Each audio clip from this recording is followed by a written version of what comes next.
Speak for themselves. NCERT की जो text books हैं उसमें जो चैप्टर इंक्लूड होता है वो सिर्फ जुडिशरी के बारे में होता है, जो एक इंस्टीट्यूशन है समाज में, और वो करप्शन में किसके लिए? 8वीं क्लास के बच्चों के लिए। अब 8वीं क्लास के बच्चे पढ़ाई करने में अपने आप को जो अभी ग्रोथ कर रहे हैं, वो समझ रहे हैं समाज क्या है और क्या होना चाहिए, उसको हम ये सिखाने की कोशिश कर रहे हैं एक चैप्टर के तहत कि करप्शन सिस्टम में आप पूरा अपना फेथ लूज कर लीजिए, आप बिल्कुल इस तरफ जाइए मत, आप बिल्कुल गर्द बचा दीजिए पूरे समाज में।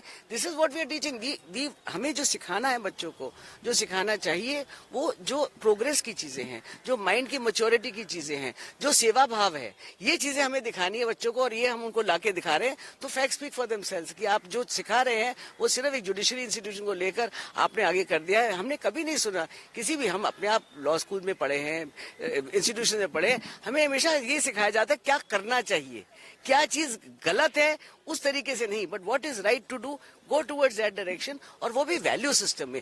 किसी इंस्टीट्यूशन को टारगेट करके नहीं बोला जाता था कहीं भी। This is never been the case of education and should never be. और ये जुडिशरी के ऊपर एक तोहमत जो लगाई गई है, वो भी एक पूरे मास स्केल पे, देखिए मास स्केल है, दीज आर स्टूडेंट्स, एनसीईआरटी की टेक्स्ट बुक्स है। It is totally wrong on this part, and I am very happy that the chief justice has taken this on in this suo motu action and pass these directions, because we must stand up. Institutions must stand for their credibility.